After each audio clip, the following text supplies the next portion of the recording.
Hello, I'm Vincent Makori. This is In Focus, and Khalil is off today. And we begin in West Africa. The political situation in Ivory Coast is continuing to unfold. The Economic Community of West African States is slated to hold an emergency crisis summit on Friday. ECOWAS is urging incumbent President Laurent Gbagbo to relinquish power. Meanwhile, the United Nations Security Council is extending the mandate of its peacekeeping force in Ivory Coast for 6 months. This comes as a rebuttal to Laurent Gbagbo, who wants the UN peacekeepers to leave U.S. Ambassador to the United Nations Susan Rice, the current president of the Security Council, talked about the extension. The members of the Security Council warn all stakeholders that they will be held accountable for attacks against civilians and will be brought to justice, for attacks against civilians and peacekeepers, and will be brought to justice in accordance with international law and international humanitarian law. The members of the Security Council urge all Ivorians to exercise maximum restraint, remain calm, resist provocative actions, refrain from violence, and work together to restore sustainable peace. Well, joining us now for more perspective on the situation in the Ivory Coast is Voice of America's Khalil Gueye.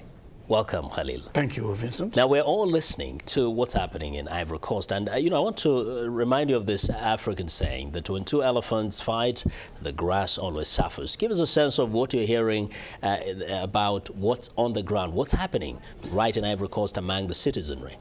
You know, we could describe it as a general crisis on the ground because, as you know, shops are closed, jobs are getting scarce, and the youth, in Ivory Coast, whether it is with Gbagbo or with Ouattara, has been going through, if I can qualify it as one stretch of hell over the last 10 years, facing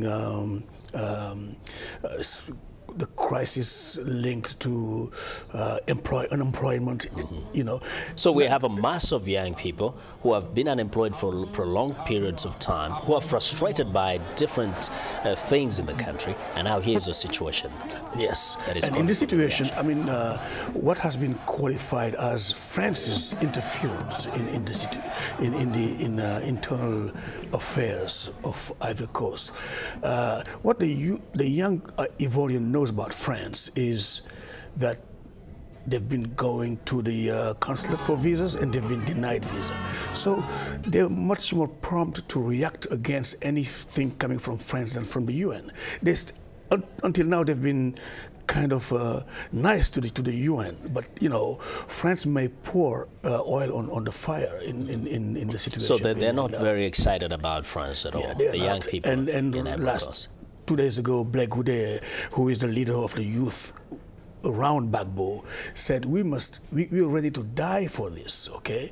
And what may happen is also the fact that the UN is not only the forces. The UN in Ivory Coast is UNICEF, it is UNFPA, all those bodies that really deal directly with people.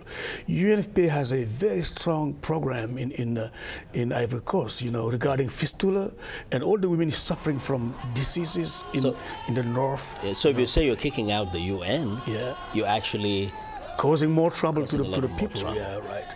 Well, originally, we know that Ivory Coast has always been the most prosperous nation in that area. What would be the implication if this escalates into violence, into destabilized Ivory Coast? Yeah, we may, my feeling is that we may not have a civil war. We may have unrest and, destabilization in the country. Yeah, there's a difference between those two. The thing is, Ivory Coast is a driving economic force in the sub-region, and that may affect the economies of the countries around Ivory Coast.